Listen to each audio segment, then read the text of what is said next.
Cuando hablamos de los jinetes del apocalipsis, hablamos de esos factores que han sido impredecibles en la historia política de Colombia, iniciando con el narcotráfico, que ha sido pues la base de la economía y la política en Colombia durante muchísimos años, y cómo aparece el clientelismo que solamente favorece al gobierno y a los políticos sin justificación a través de un narcoestado, aprovechándose pues del campesino, del pueblo, donde se concluye que hay una evidente alianza entre los narcotraficantes y los gobernantes, y los que están dentro del narcotráfico o los que no están dentro debaten su vida o la muerte. Por otro lado aparece el paramilitarismo, el cual es patrocinado por el uribismo, donde aparecen los paramilitares con el fin de acabar con la guerrilla. Acá es donde se ve representado la insurgencia.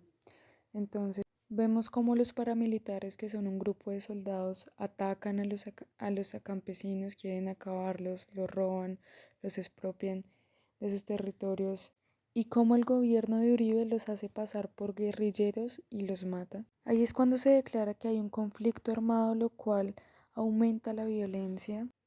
Se presentan falsas desmovilizaciones, falsos positivos, y posteriormente a esto aparece el gobierno de Santos, que promete el tratado de paz con las FARC y varios acuerdos que pues al fin y al cabo no fueron cumplidos completamente. Bueno, continuando, vamos a hablar de las características de la doctrina del shock, iniciando por el neoliberalismo, donde pues principalmente nos habla de que los ricos quieren volverse más ricos y los pobres más pobres, teniendo en cuenta que los pobres comprenden la mayoría. Entonces el neoliberalismo se impone a través del shock, que es cuando la capacidad de reaccionar disminuye. Esto lo hacen por medio de problemas que dejan a la sociedad o al pueblo choqueado, evitando que reaccionen y pues así pongan resistencia. Es acá cuando el sistema económico capitalista aprovecha las desgracias para mantener la atención de la sociedad y asimismo vulnerar sus derechos. Por medio del partido gobernante, le quitan los derechos al pueblo y el pueblo no es capaz de reaccionar, por lo que queda choqueado. Bueno, continuando con las diferentes lecturas y documentales del taller, pasamos al punto número 3 que nos dice explicar los ejemplos dados en el documental e identificar cómo se aplica esta doctrina. Entonces, a lo largo del documental se mostraban ejemplos de dicho modelo económico y de cómo su imposición en diferentes territorios o países influía y sigue influyendo de manera significativa en la forma de vida de las personas que habitaban y habitamos estos territorios. Entonces, de estos ejemplos que voy a mencionar a continuación, primero voy a mencionar el país donde se ve dicho ejemplo y después el común denominador de estos 5 diferentes países. Entonces, en el primer caso nos encontramos con Chile y con el señor Pinochet y Salvador Allende. En el segundo nos encontramos a Argentina con el señor Videla.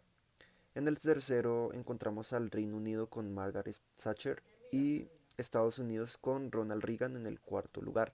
Entonces la unión de Reino Unido y Estados Unidos de forma simultánea con la imposición de este tipo de modelo dio un mayor número de confianza y credibilidad al sistema.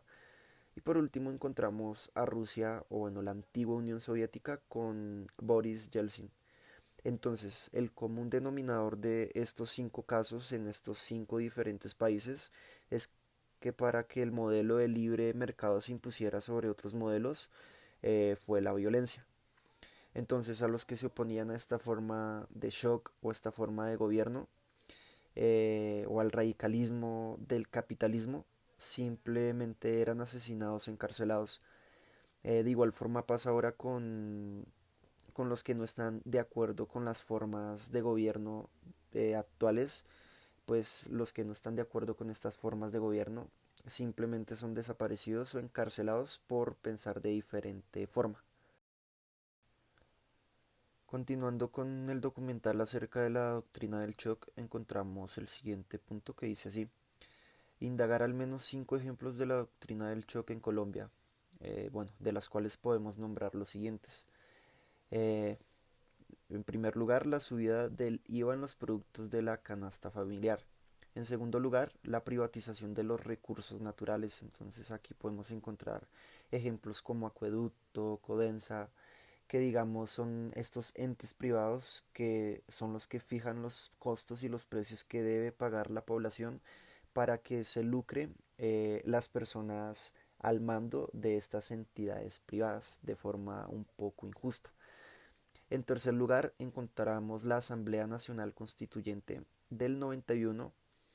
Ella se surge con el fin de promulgar una nueva constitución política para el país, cambiando la constitución del 86, trayendo consigo las doctrinas capitalistas.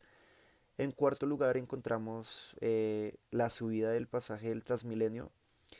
Esto es un ejemplo, digamos que más moderno y se nota en el momento en que la empresa privada Transmilenio sube de forma desmesurada el pasaje cada año. En este caso, la terapia de shock se encuentra en la privatización de los medios de transporte de la ciudad, específicamente de Bogotá.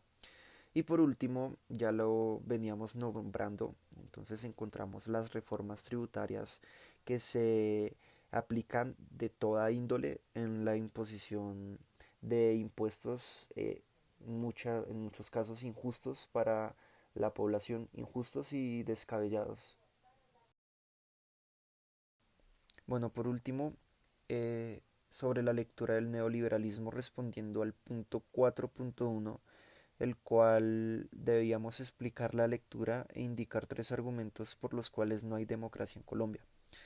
Entonces, comenzando a explicar la lectura mediante la pregunta de si existe una democracia o no en Colombia, comenzando las coaliciones Centro, Esperanza y Equipo por Colombia son partidarias de que existe una democracia, mientras que el Pacto Histórico de Gustavo Petro anuncia que no existe una democracia en nuestro país.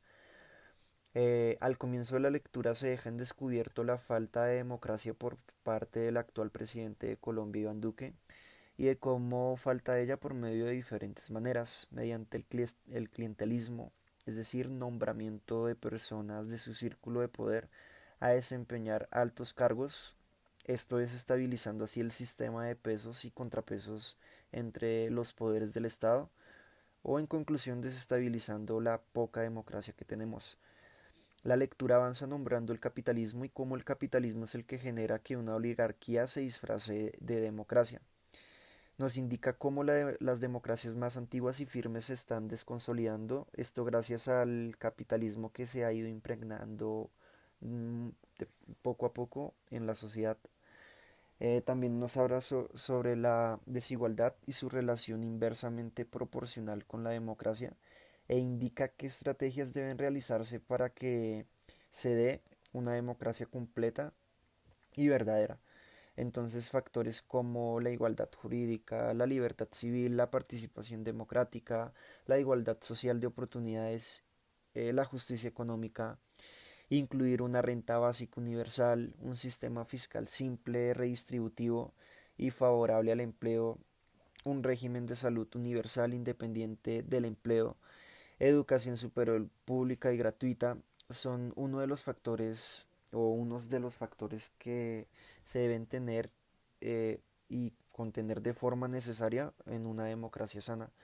Entonces, finalmente, en la lectura nos indica que en Colombia no existe una democracia debido a que la democracia representativa no funciona y no se ha desarrollado la democracia deliberativa, es decir, no tenemos una democracia social. Y bueno, finalmente, en cuanto a los tres argumentos, eh, respondiendo de si existe o no una democracia en Colombia, primero, no existe una democracia en Colombia debido al clientelismo, ya lo mencionamos anteriormente. Segundo, debido a que existe una manipulación de los medios de comunicación. Entonces, las mismas personas que contienen el poder y bueno, estos oligarcas supremamente ricos son los que también manipulan los medios de comunicación y esto afecta directamente a la democracia debido a que le muestran a la gente solo lo que ellos quieren que veamos. Bueno, en el tercer argumento encontramos que la fiscalía procede a castigar a los oponentes y proteger a los aliados. En el cuarto argumento nos encontramos un uso desmedido de las fuerzas de poder, es decir, de la policía, em, contra la población civil. Y bueno, ello afectando directamente a la forma de expresarse de la población civil, afectando directamente a la democracia. Y por último, encontramos la amenaza a los partidarios de pensar de forma diferente a la forma del gobierno actual. Entonces se castiga fuertemente a las personas que no estén de acuerdo y que hagan público su contraposición a la forma actual del gobierno, afectando estos argumentos en conjunto la creación de una democracia sana y para todos.